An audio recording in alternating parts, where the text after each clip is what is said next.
Isinailalim sa state of calamity ang mga bayan ng Glan at Maasim sa Sarangani matapos ang pananalasa ng flash flood at landslide. 2 na ang patay. Maraming bahay rin ang nawasak ng rumagasang tubig mula sa umapaw na ilog. Nakatutok si Haji Rieta.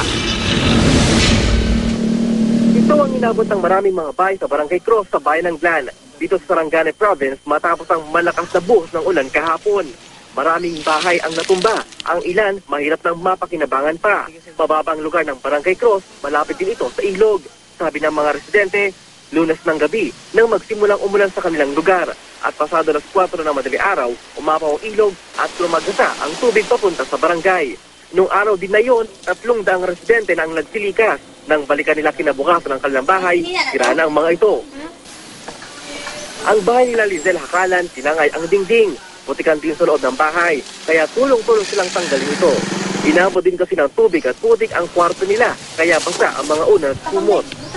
Wala kaming magamit na mga banig, walang mga habol, mga kumot, wala din mga, lahat talaga. Lahat. Wala talagang magamit-gamit. Dito sa katabing Barangay Cross, ang Barangay Big Marcos, mas matas ang lugar na ito kaysa sa Barangay Cross. Pero umabot din daw hanggang bewang ang tubig kahapon.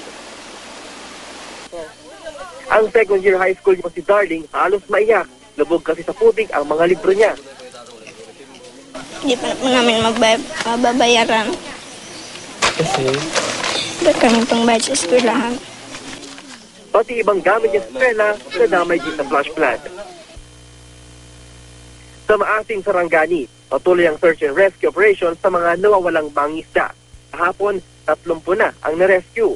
Isa naman ang napaulot na nasawi na kinilalang si Rolando Mata. Pakiusap ng otoridad sa mga mangisda, huwag munang pumalaot habang di patuloy ang bumubuti ang panahon. Idineklara ng state of calamity sa bayan ng Glan at Maasim Sarangani ngayong araw. We are proposing to give 10,000 pesos to those houses totally destroyed.